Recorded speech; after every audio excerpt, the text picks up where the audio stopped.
అవధాన ప్రక్రియలో అందెవేసిన పండితుడిగా పేరు ప్రఖ్యాతలు సంపాదించిన సరస్వతీ పుత్రుడు మాడుగుల నాగపణి శర్మ. సహస్రావధానానికి ఓ గుర్తింపుని, ఖ్యాతిని తీసుకొచ్చిన పండితోత్తముడు ఆయన.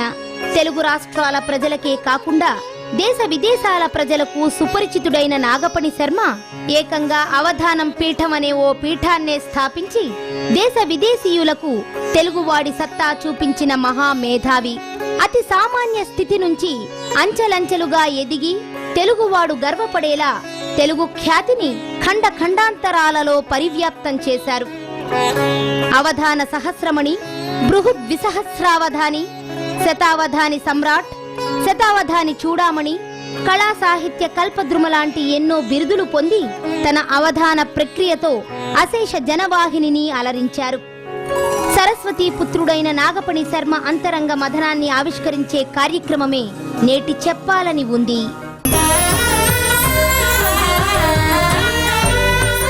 గురుగారు, ఇప్పుడు మీరు అవధానాలు చేసినప్పుడు అవి కూడా మంచి మంచి పదప్రయోగాలు చాలా మీరు ఇందాక అన్నట్టు పండితులకు మాత్రమే అర్థమయ్యే కూడా కొన్ని చెప్తుంటారు. అయితే ఇప్పుడు ఏంటంటే అంత పండిత లోకం అంత ఎక్కువగా పండితులే ఉన్న ప్రపంచం కాదు. అసలు తెలుగు భాష మీద పట్టే తగ్గిపోతున్న రోజు ఈ అంటే రసికత తగ్గిపోతుంది. మీ దాన్ని ఎప్రిషియేట్ చేసి ఆస్వాదించే వాళ్ళు తగ్గిపోతున్నప్పుడు మీకు బాధ అనిపిస్తుంటుందా? కానీ అలా కాదు తల్లి, నేను ఒక విషయం చెప్తాను. జనము వాళ్లకు నేను నా పద్యం అర్థం కాదని నేను ఎప్పుడు అనుకోను. నీవు నాతో పలికిస్తేనే నేను తేనెలు చిలికిస్తాను, నీవు నాతో పలికిస్తేనే నేను తేనెలు చిలికిస్తాను, నీవు నాకై పలుకిస్తేనే నేను పాటగా ప్రవహిస్తాను. ఏం అర్థం కానిది ఏం లేదు. నేను పద్యం ఒకటే అండి, లోకానికి ఒక లక్షణం ఉంటుంది. ఒక అద్భుతం జరిగితే వచ్చి చూస్తాడు వాడు, ఆ ఆకర్షణకు లోబడతాడు. అద్భుతం ప్రతిదీ వీడికి అర్థమైందని కాదు, అర్థం కానక్కర్లా, అందులోనే అద్భుతం ఉంది. అద్భుతత్వము అర్థం కావటంలో లేదు. మీరు ఇలాంటి క్లిష్టమైన సందర్భం ఎప్పుడు ఎదుర్కొన్నారా? ఎప్పుడు చాలా ఉంటాయి తల్లి. అసలు మాకు అడుగు నా జీవితంలో కోకొల్లలు. నేను మీకు చెప్పాలనుకుంటున్నా కూడా, వరంగల్లో అవధానం చేయడానికి వెళ్ళాను. ఆ రోజుల్లో కాళోజీ నారాయణరావు గారు మహానుభావుడు, ప్రజాకవి, ఇప్పటికీ కవి ఆయన. ఆయన ఉన్నారు. ఆయన అందరినీ వేదికకు అందరినీ పిలుస్తున్నారు. ఈ లోపల వారు వచ్చారు. కూర్చోగానే ఎవరయ్యా అదని అన్నాడు. అనగానే ఇదిగోనండి ఈయనండి అన్నారు. ఇప్పుడు కూడా ఇట్లాగే ఉన్నా, ఇంకా సన్నగా ఉండేవాడిని, మరి వయస్సు చిన్నది కదా, 30 ఏళ్ల క్రితం సంగతి అని సన్నగా ఉండేవాడిని. ఉంటే నమస్కారం అండి, నువ్వు అవధాని అన్నారు. అవునండి నేనే అన్నాడు. ఏమిటయ్యా తిరుపతి వెంకట గౌలు అట్లాంటి వాళ్ళు ఇద్దరు, నువ్వేంటో ఒకడివే వచ్చావు, ఎవరో తోడు లేకుండా అన్నాడు. ఊరికే ఆయన చాలా సహజంగా ఆ మాట అన్నాడు.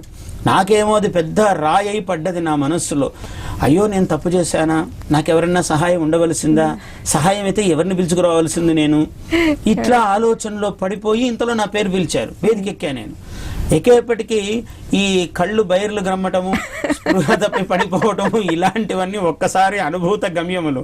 ఆ క్షణంలో అన్ని ఓసారి శరీరం మీదకి వచ్చేసాయి. ఎక్కేపటికి ఆమె దయ చాలా గొప్పది. ఎప్పుడు నా ఎడ అపారమైన కృపా ప్రవాహిని ఆమె అమ్మవారు. నాకు ఆ కళ్ళు అలా ఒక చీకట్లలాగా ఏదో అయిపోయి, ఆ చీకట్లలో ఒక వెలుగు రేఖ, ఒక వీణ ఇలా గొంతులోకి దిగుతున్నట్టు నాకు దర్శనం. అమ్మవారు ఎక్కడ లేని శబ్దశక్తి వచ్చేసింది లోపల నుంచి. అమ్మను నమ్ముకుంటిని అహమ్ము ఇహమ్మును మాని పూనికన్, అమ్మలగన్న ఎట్టి ముగురమ్మల మూల పుటమ్మనున్, సుగీతమ్ముల సత్కవిత్వముల ధారలు దారత నుగ్గుపాలుగా గుమ్మని పోసినట్టి, రసఘూర్ణ వితీర్ణ సువర్ణ వర్ణయో అమ్మను నమ్ముకుంటిని. మహనీయ భారముల నేనిక మోయగలేనటంచు, కంఠమున కచ్చపిన్ నిలిపి నా మృదు భాషల పల్లవించు, వ్యాజమ్మున సుస్వరావళి నిశక్తము చేసిన ఎట్టిదైన మా అమ్మను నమ్ముకుంటిని. అమ్మను అమ్మనంచు హృదయమున పమ్మిన సత్యదీక్షతో సొమ్ములు గిమ్ములున్గొనక చొక్కి శరీరము వాయకుండ సొమ్ములు గిమ్ములున్గొనక చొక్కి శరీరము వాయకుండ ఏ సమ్మెట పోటులన్ బడక సద్గతి శ్రీహరి భక్తి తత్వరాజ్యమున రాజరాజుగా తుషార పటీర మరాళ కీర్తి అయి క్రమ్మిన కారు చీకటుల కాలమునందున మానవాళికిన్ చిమ్మిన లేత వెన్నెలల సీతమయూఖుని రేఖవోలే ఏ అమ్మను నమ్మి చేసే. ఎవరు మహానుభావుడు?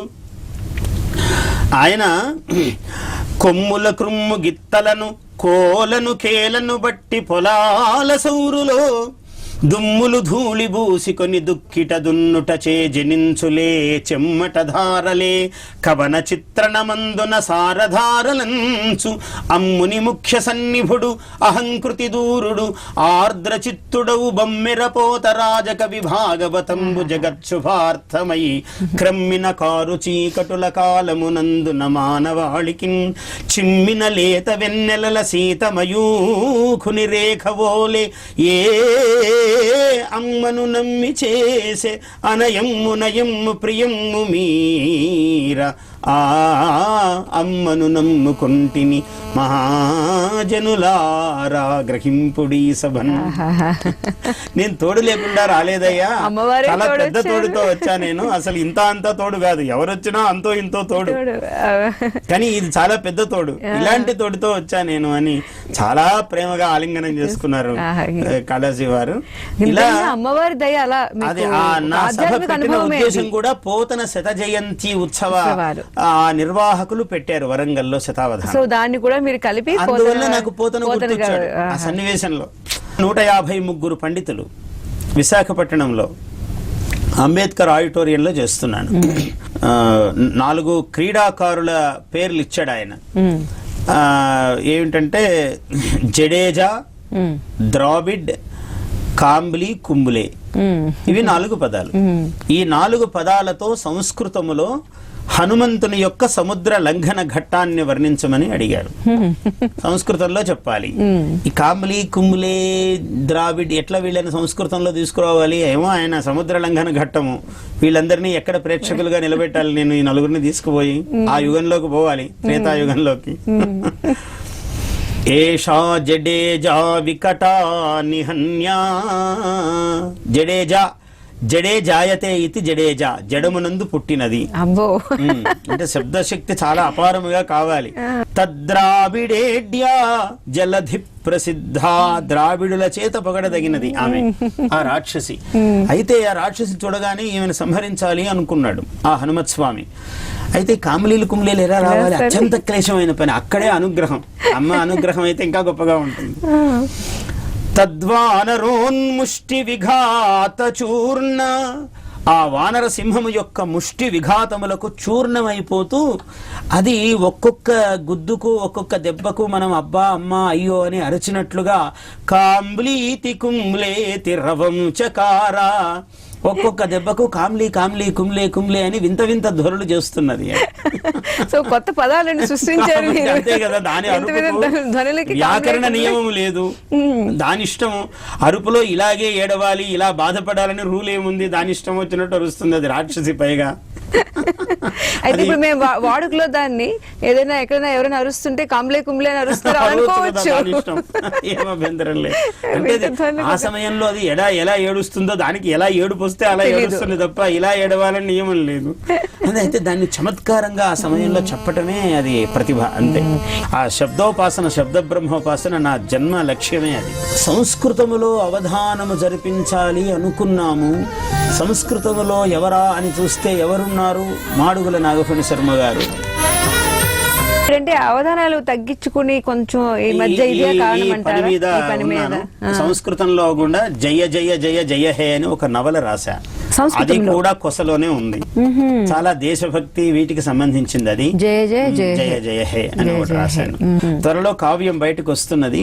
ఒక ఋషుల చరిత్రలు రాస్తున్నా. నాకు వాక్కు, ఆ శబ్దోపాసన, శబ్ద బ్రహ్మోపాసన నా జన్మ లక్ష్యమే అది. అంటే దీని నేపథ్యం ఏమిటంటే వరరుచి అనే మహానుభావుడు పుడతాడు. వ్యాకరణ శాస్త్రంలో మునిత్రయమానతోస్మి అని అన్నారు. వరరుచి వార్తికకారుడు, భాష్యకారుడు పతంజలి, సూత్రకారుడు పాణిని, ఇంకా ఒక 4 మహర్షులు, 7 మహర్షుల చరిత్రలను చాలా అందంగా ఒక కావ్యంలో ఒక కవిగారు భోగిమంటలు సంక్రాంతి నాడు వేస్తూ ఉంటే ఒక ఇంటి ముందు కవిగారు వెళ్ళి అందులో కూర్చున్నారు. కూర్చుంటే అందులో చూస్తూ చూస్తూ అందరూ చలికి ఆ ఋతువులో రగ్గులు కప్పుకొని అక్కడ చేతులు చూడ్డానికి కళ్ళు, చాచడానికి చేతులు మాత్రమే తెరుచుకున్నారు, తక్కినంత దుప్పటి కప్పుకున్నారు. కప్పుకుని ఇలా అంటూ ఉంటే అందులో చూస్తూ చూస్తూ ఉండగా ఒక జ్వాల పురుషుడిలాగా మారిపోయాడు. మారిపోయి, ఒరే నువ్వు మహానుభావుడివి, చాలా గొప్ప అవధానాలు చేసావట, నువ్వు గొప్ప కవివట, నువ్వు చాలా పూర్వజన్మ సంస్కారం గలవాడివి, నాకు కొన్ని కథలు నీకే చెప్పాలనుంది, నీకు చెబితే ఉపయోగం ఏమంటే నీ ద్వారా రసరమ్యమైన మార్గంలో లోకానికి అందుతాయి, అందువల్ల అని ఆ జ్వాలా పురుషుడు ఒక కథ మొదలు పెడతాడు కవికి. ఆ కథ వింటాడు కవి. విని ఆ కవి రాస్తున్నాడు కావ్యం. ఏంటండి కావ్యం పేరేంటి? ఇంకా ఏమి పేరు పెట్టని కావ్యం అయిపోయింది. ఇంకో 100లో 2000 పద్యాలతో కావ్యం, మహాద్భుతమైన కావ్యం అది. ఒక 150-200 పద్యాల తెలుగు కోసం సాహిత్యానికి మరొక మణిహారం లాంటి తీసుకొస్తున్నారు. ఇన్ని రకాలు ఎక్కడెక్కడి నుంచో మీరు రకరకాలు తీసుకురాగలుగుతారు. చాలా ఆలోచన సాగుతూ ఉంటుంది. నాకు అనిపిస్తుంటుంది ఇంత స్థాయి, ఇంత థింకింగ్ లో ఎంత స్థాయి ఉన్నప్పుడు మీకు స్నేహితులు అవడం అనేది కష్టంగా అనిపిస్తుంది. ఎందుకంటే దానికి అందుకోగలిగే వాళ్ళు, సహజాలంటే మనకి స్నేహితులు అంటే ఆ స్థాయికి ఉండగలగాలి కదా. సహజంగా నాకు తక్కువే స్నేహితులు. మా ఆవిడ నన్ను ఏదన్నా వెక్కిరిస్తుంటుంది కూడా, అందరూ మీకంతా స్నేహితులు వృద్ధులు అని అంటుంటుంది. నాకు 60 ఏళ్ళ వాళ్ళు, 70 ఏళ్ళ వాళ్ళు, చిన్నప్పటి నుంచి కూడా నాకన్నా వయసులో చాలా పెద్దవాళ్ళు నాకు శిష్యులు, మిత్రులు. వాళ్ళు కూడా శిష్యులే గాని మిత్రులు కాదు, వాళ్ళు కూడా ఏదో అనుకుంటే మిత్రులు. అలా అని అట్లని నేనేమి అందరికీ దూరంగా ఉండను. చాలా నేను స్నేహంగా ఉంటా ప్రతి వాళ్ళతోనూ. నా అవధానం జరిగితే నా చుట్టూ ఉన్న వాళ్ళందరూ నిజమైన అవధానం అంటే మీరే అంటుంటారు. ఎందుకంటే అవధానులు అనేవాళ్ళు ధారణ ఉన్నప్పుడు ఎవరితోనూ మాట్లాడరు, పలకరిస్తే పలకరు, ఏదో ఇలా పెట్టుకుని వెళుతుంటారు. నేనేమో అలా ఉండను. అమ్మవారు నాకు అట్లాంటి వరం ఇచ్చింది. నేను వెళ్ళి అందరినీ నేనే పలకరించి, అందరూ భోజనాలు సరిగ్గా అందాయా, సరిగ్గా భోంచేశారా, అందరికీ వసతులు బాగున్నాయా, ఏర్పాట్లు ఎలా ఉన్నాయని అందరినీ పలకరిస్తూనే నేను ధారణకు వెళతా. నా ధారణ ఏమీ చదరదు. అంటే మీరు జీవితంలో మిస్ అయ్యే వ్యక్తులు, అరే వీళ్ళు ఉంటే బాగుండేది, వీళ్ళు నేను మిస్ అవుతున్నాను అనుకునే వ్యక్తులు ఎవరైనా ఉన్నారా? మా నాన్నగారు వెళ్ళిపోయారు, ఆయన ఉంటే బాగుండేది అని అనిపిస్తుంటుంది. ఎందుకంటే మా తండ్రి గారు, ఆయన నేను అవధానాలు చెయ్యాలని చాలా కోరుకునేవారు. అప్పటికి అవధానాలు చూస్తున్నాను నేను ప్రారంభంలో ఉన్నాను. అప్పటికే నేను ఒక 10-15 చోట్ల అవధానాలు అయితే చేశాను. అవధానిగా ఏదో అక్కడక్కడ పేరు ఉంది, కానీ ఇవాళ ఉన్నంత విస్తృతిగా అవధానిగా ఆనాడు లేను. మా నాన్నగారు ఉంటే ఆనందం వేరు. మా నాన్నగారి అనుగ్రహం నాకు ఆ అమరము అట్లా రావటం అన్నది. అందుకే ఇవాళ సంస్కృతంలో అవధానము చేయగలిగేది భారతీ తీర్థుల వంటి వారు. చాలా ఆయన నడిచే సరస్వతి మహానుభావుడు శృంగేరి భారతీ తీర్థుల వారు. ఆయన అన్నారు, సంస్కృతములో అవధానము జరిపించాలి అనుకున్నాము, సంస్కృతములో ఎవరా అని చూస్తే ఎవరున్నారు? మాడుగుల నాగఫణి శర్మ గారు. ఇదిగో ఇలా అనుకుంటున్నాము, ఇలా మీరు వచ్చేసారు అన్నారు. మీ అవధానం పెడుతున్నాం, సంస్కృతంలో రావాలి, మేము ఆహ్వానం పంపుతాం అన్నారు. మీ ఆహ్వానమును ఆజ్ఞగా స్వీకరించి వస్తాను అన్నాను. అలా అంతటి వారు అలాంటి మాట అన్నారు అని అంటే నాకు పితృప్రసాదం. మా నాన్నగారు నాకు చెప్పిన ఆ సంస్కృత పుష్టి.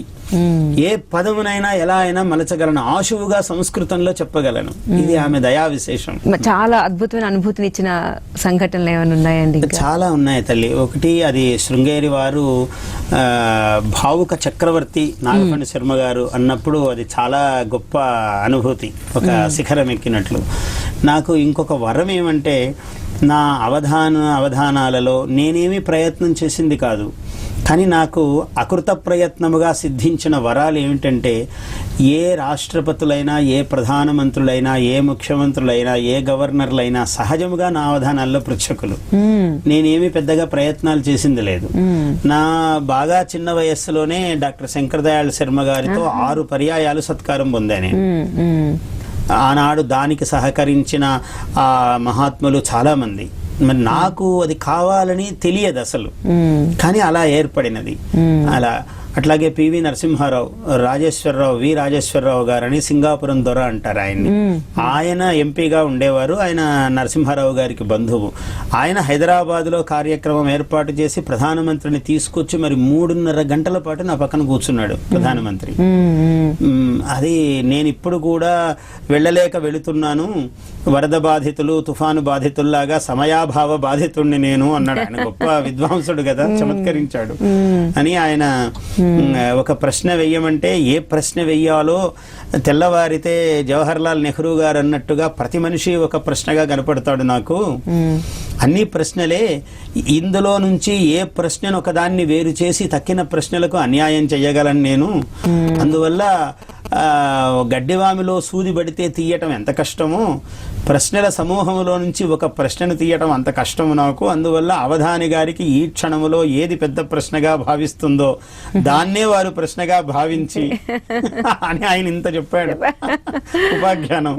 చెబితే నేనన్నాను, నాకు మీరే ప్రశ్నగా కనపడుతున్నారు. పెద్ద ప్రశ్న. సకల భారతమును శాసింపగలరేడు ప్రశ్న వేయకుండ ప్రశ్న వేసే ప్రశ్న అతడే నాకు ప్రశ్న సమూహాన అతని గూర్చి నేను అభినుతింతు అని చెప్పా. నీ గూర్చే చెబుతాను, నువ్వే నాకు పెద్ద ప్రశ్న వేయవయ్యా అంటే ప్రశ్న వేయకుండా ఇంత వ్యవహారం వ్యాఖ్యానం చేసావు కాబట్టి నువ్వే ప్రశ్న నాకు. నాకు ఇంకా ఇంకా సరస్వతి కటాక్షం కావాలి అని నమస్కారం చేశా. ఆయన ఒక పండును అభిమంత్రించిచ్చి శోభా శతధా సహస్రముగా భారతమైనటుడే జయం బగున్.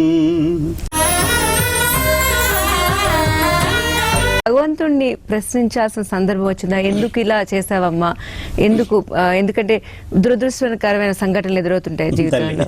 అప్పుడు మీరు అమ్మవారిని ప్రశ్నించారా, ఎందుకమ్మా ఇలా చేసావు? ఒక జీవలక్షణం ఉంది తల్లి. పరీక్షలు కష్టాలు అందరికి వస్తాయి, చాలా సాధారణం. నేను ఏమనుకుంటానంటే పడి నిల్వబడుట గొప్ప అనుకుంటా. నేను పడకుండా నిల్వబడేవాడు గొప్పవాడు కాదు, పడి నిల్వబడిన వాడే గొప్ప. సమస్యలు అందరికీ వస్తాయి. అయితే నేను ఏకాంతంలో కూడా నా కుటుంబంలో అందరితో కూడా ఒక మాట చెప్తూ ఉంటా ఎప్పుడు. అదే మీతో కూడా చెప్తున్నాను ఇవాళ. ఎప్పుడు నాకు ఇంత కష్టము ఇంత పరీక్ష పెట్టావి అని నేను ఆమెను ఎప్పుడు అనుకోలే. ఓహో నీ దయ ఇలా ఉందా అనుకున్నా. నీ దయ యొక్క పార్శ్వములే అన్నీ అనుకుంటా. మరి నాకు అలాంటి అనుగ్రహం ఇచ్చింది ఆమె.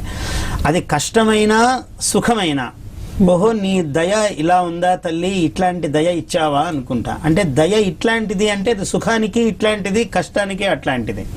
అందువల్ల ఎప్పుడు కూడా నేను అలా అనుకున్న సమయం లేదు. నాకు సమయం వచ్చిన నాడు కూడా అందరూ కల్లోలమైన సుశీలా మాతృ గర్భాంతర స్థిర సౌభాగ్యమునంది అని పద్యం చెప్పుకున్నా నేను. అందరూ నాకు కష్టం అని అనుకుంటే నేనేమో పాల సముద్రములో మా సుశీలమ్మ, మా అమ్మ పేరు, ఆమె గర్భము అనే పద్మములో అలా ఊయల ఊపుతున్నావు. అందరూ కల్లోలం అనుకుంటున్నారు కానీ నాకు ఊయల ఊపే. కాబట్టి ఇలాంటి అనుగ్రహం ఇచ్చావు తల్లి అని అనుకున్నా నేను. అట్లాంటి ఇది ఇప్పుడు చెప్పడం కాదు, ఆ పద్యం సమస్య అనుకున్న నాడు ఆ పద్యం చెప్పాను నేను. ఎవరు కొనలేని మణిని ఏకాంత ఫణిని, ఎవరు ముట్టుకొని కూడా లేరు నన్ను. నాకంత ధిషణం ఉన్నది, ఎప్పుడు జారలేదు.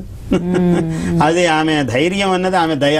కాళీయ ఫణాగ్రాగ్ర ఘనమణి ఘృణిని తెగని మీమాంసలో తిరుగు జైమిని ఎడదలో మునిని ఎవరు గొనలేని మణిని ఏకాంత ఫణిని. అంటే మీకు అంతరాంతరాల్లో కూడా అటువంటి ఘటన కారణమైన వాళ్ళ మీద కోపం లేదు? అస్సలు లేదు తల్లి, ఏమీ లేదు. నాకు కోపం వస్తే భయం ఏమిటంటే వాళ్ళకి ఏమన్నా అవుతుందని భయం నాకు. అందువల్ల వీలైనంత వస్తుంది మానవ సహజం చేత ఎప్పుడైనా, కానీ దాన్ని క్షణాల్లో ఉపసంహరించుకుంటా, అతివేగంగా ఉపసంహరించుకుంటాను. ఆ అనుగ్రహం అమ్మవారు ఇచ్చింది. ఆ అనుగ్రహం ఆ వెంటనే అంత ఉపసంహరించుకుంటాను. శబ్దము కవిత్వము అందులో పడిపోతే నాకు అది ఆనందమయమైన ప్రపంచం. అసలు నన్ను ఏమీ తాకవు, కోపముకు అవకాశమే లేదు. కానీ చాలా నేర్చుకోవాలండి మీ నుంచి. ఏంటంటే ఒక వ్యక్తుల మీద కానీ మనకి నష్టం కలిగించిన వాళ్ళ మీద గానీ ఏ విధమైన భావన లేకుండా అమ్మవారి ఇదంతా అది కూడా ఆవిడ అనుగ్రహంలో భాగమే అనుకోవడం అనేది ఒక మరో స్థాయి. అంటే తల్లి నేను కూడా మహాత్ములని చాలా మందిని చూసా. ఇప్పుడు కంచి పరమాచార్యులు ఉన్నారనుకోండి, వారిని నేను ఒక ధనవంతుడు ఉండేవాడు మా ఊర్లో తాడిపత్రిలో, వైశ్యుడు. ఆయన నేను శిరోమణి అంటే సంస్కృతం చదివాక ఆ గ్యాప్లో 1 నెల 2 నెలలు మా ఊళ్ళో ఉంటే ఆ 2 నెలల్లో అతనికి నేనంటే చాలా ఇష్టం. నేను ఆయన కారులో కూర్చుంటే ఆయనకి ఏదో మేలు జరుగుతుందని ఆయన ఒక నమ్మకం. ఎక్కడైనా బయటికి వెళ్ళేటప్పుడు నన్ను కూర్చోబెట్టుకుని వెళ్ళేవాడు. ఒకసారి కంచి పరమాచార్యుల దర్శనానికి నన్ను కూర్చోబెట్టుకుని వెళ్ళేవాడు. ఇది భాగ్యము కదా. నేను వెళ్ళాను. వెళితే వారి మీద ఆశువుగా 5 శ్లోకాలు చెప్పాను నేను. వారి మీద, స్వామి మీద. ఆయన ఎంత కరుణ, సహజముగానే ఆయన దయామృదువు, ఆయన నిలువెల్ల దయాస్వరూపము. పైగా నాలాంటి పిల్లవాడు ఒకడు శ్లోకాలు చెబితే ఆయన ఎంత దయా సముద్రమో చెప్పడానికి లేదు. ఇంకా ఆయన ఎంత పులకించిపోయారో మహాత్ముడు. నీకేం కావాలి అని అడిగాడు. అడిగితే నాకు ఇంకా ఇంకా సరస్వతి కటాక్షం కావాలి అని నమస్కారం చేశా. ఆయన ఒక పండును అభిమంత్రించి ఇచ్చి, ఎంత దయ, నాకు ఇప్పటికీ మనస్సులో ఆ ముద్ర ఉంది. ఆయన నన్ను ఎలా చూశారో, అక్షతలు. అంత గొప్ప విషయం అండి. ఏం కావాలన్నప్పుడు అమ్మవారి అనుగ్రహమే మీరు మళ్ళీ అడిగారంటే, అందుకే మీరు పూర్తిగా సరస్వతి పుత్రుడు అనడానికి ఇదే ఉదాహరణ. అట్లని నేను ఎప్పుడు అనుకుంటాను. చాలా మంది అంటుంటారు సరస్వతి ఉంటే లక్ష్మి ఉండదు ఇట్లా అని. నా జీవితంలో అట్లా లేదు తల్లి. నాకు 2 కాదు 3 అమ్మలు ఉన్నారు. 1 కాదు 2 కాదు 3 ఉన్నారు. ఇట్లా జీవితంలో చాలా రహస్యం ఏంటంటే, ఒక సిద్ధ సారస్వతం అని ఒక మహాద్భుతమైనది ఒక మహానుభావుడు నాకు ఇచ్చాడు, వెంటబడి ఇచ్చాడు. నేను వద్దయ్యా నాకుండే మంత్రాలే చాలా ఉన్నాయి, నువ్వు నాకు బరువు పెడుతున్నావు మీద అంటే వినకుండా నాకు ఇచ్చాడు. ఆయన పట్టుబట్టి ఇచ్చాడు. అంటే నాకు ఈ ఉన్న గాయత్రి, ఈ జన్మ అమ్మవారు ప్రసాదించింది బ్రాహ్మణ జన్మ, గాయత్రి చేసుకుంటే చాలు, అదే చాలా ఉంది. నాకు చండీ ఉపాసన ఉంది, వాగ్వాదిని, ఇవన్నీ బహిరంగంగా చెప్పకూడదు కానీ శివానుగ్రహం ప్రవాహంలో మాట్లాడుతున్నాను, ఆమె అనుమతి ఉంది. ఇవన్నీ ఉన్నాయి. నాకు మళ్ళీ కొత్తవెందుకు అని అనుకుంటుండేవాడిని. కానీ ఈ మహానుభావుడు నన్ను వదలకుండా ఆ మంత్రం ఇచ్చాడు. ఎంత వద్దంటున్నా 3 నెలల పాటు పోరాటం. ప్రతిరోజు నేను వద్దనటం, ఆయన ఇస్తానటం. ఇలా 3 నెలల్లో నన్ను మొత్తానికి ఇవనే ఇచ్చాడు ఆయన. ఏ వయసులో నుండి అది? నాకు 20 ఏళ్ళు నా వయసు. చిన్న వయసులో 20 ఏళ్ళప్పుడు అది నాకు, అప్పుడు అది ఇచ్చాడు నాకు. 21 నా వయస్సు అప్పుడు ఇచ్చాడు. నా జీవితమే మారిపోయింది. నాకు కలగబోయే సకల వైభవములకు మూలం ఆ మంత్రమే. అయితే ఆయన 1 సంవత్సరము కఠిన నియమాలతో చేయమన్నాడు. నేను కొన్ని సంవత్సరాల పాటు చేశా. ఆయన ఎన్ని నియమాలు చెప్పాడో అంతకన్నా కఠినముగా కొన్ని ఏళ్ల పాటు చేశా. మిమ్మల్ని శతావధాని అనే బదులు ఈ శతాబ్దపు అవధాని అనొచ్చా? శ్రీశ్రీ గారిని శతాబ్దపు కవి అన్నట్టు. మీ ఇష్టం. అహంకారం అని కాదు, ఆ అనుభూతి ఉన్నవాడిని నేను ఈ యుగాన్ని ఉద్దీపనము చేస్తున్నాను నా కవిత్వంతో అని అనుకోవటంలో నాకేమీ అసలు ఎలాంటి సందేహం లేదు. పైగా చాలా ఆనందముగా భావిస్తూ ఉన్నవాడిని. నేను నాలాగా చెయ్యి దిప్పి నేను తెలుగులో సంతకం చేస్తే చెయ్యాలి అని, నాలాగా పద్యం చెప్పాలని, నాలాగా పాడాలని అనేక మందిని ఉద్దీపనం చేసిన వాడిని, నాలాగా అవధానం చేయాలని ఒక ఐకాన్, సందేహం ఏం లేదు తల్లి. అది ఆమె దయా విశేషం. మరి దేశం కోసం, ధర్మం కోసం వచ్చిన మా ఛానల్ మీద మీరేమైనా ఒక పద్యం భారత్ టుడే మీద చెప్తారా? అద్భుతంగా చెప్తాను తల్లి, తప్పకుండా చెప్తాను.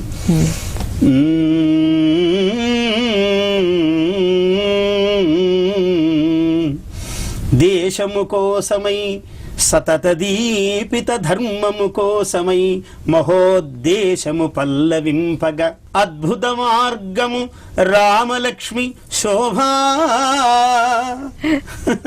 శోభా శతధా భారతమైన టుడే జయం బగున్. కాబట్టి ఇది పరిపూర్ణానందుల వారి నామధేయం ఉన్నది ఇందులో, ప్రపూర్ణము. అలాగే రామలక్ష్మి కూడా ఉన్నది ఇందులో తల్లి. అన్ని విధాలా మీకు జయము కలగాలి. ఇంత దేశము కోసము, ధర్మము కోసము అనే సదుద్దేశము మహోద్దేశము పల్లవింపగా, మహా ఉద్దేశము అది చిగురించేటట్లుగా ఈ కార్యక్రమము మీరు చేపట్టారు, ఇటువంటి ఛానల్ మొదలుపెట్టారు. ఇలాంటి కార్యక్రమాలు మీరు చేస్తున్నారు కాబట్టి అన్ని విధములుగా ఆ మహాకాళి, మహాలక్ష్మి, మహాసరస్వతి అనుగ్రహముతో మీ ఛానల్ 1000 పువ్వులు 6000 ఫలములుగా అలా వికసించి 100 శాఖీనముగా, ఎందుకంటే శోభా 100 సహస్రముగా అన్నాను పద్యములో, అందుకని వ్యాఖ్యానం అదే చెప్తున్నా. మాది సహస్ర టెలివిజన్ నెట్వర్కే. ఓ అవునా తల్లి, నాకు తెలియదు. మా ఛానల్ మెయిన్ మదర్ సంస్థ సహస్ర టెలివిజన్ నెట్వర్క్. నాకు తెలియదు, చాలా సరిగ్గా పలికించింది అట్లా వాక్యం. తల్లి అలా 100 వదనములతో ముఖములతో మీ ఛానల్ విరాజిల్లాలని ఆశీర్వదిస్తూ ఉన్నాను తల్లి. చాలా సంతోషం గురుగారు, చాలా మంచి విషయాలు చెప్పారు. మా ప్రేక్షకులందరి తరపున మీకు నమస్కారం. సంతోషం, ఆశీర్వచనం.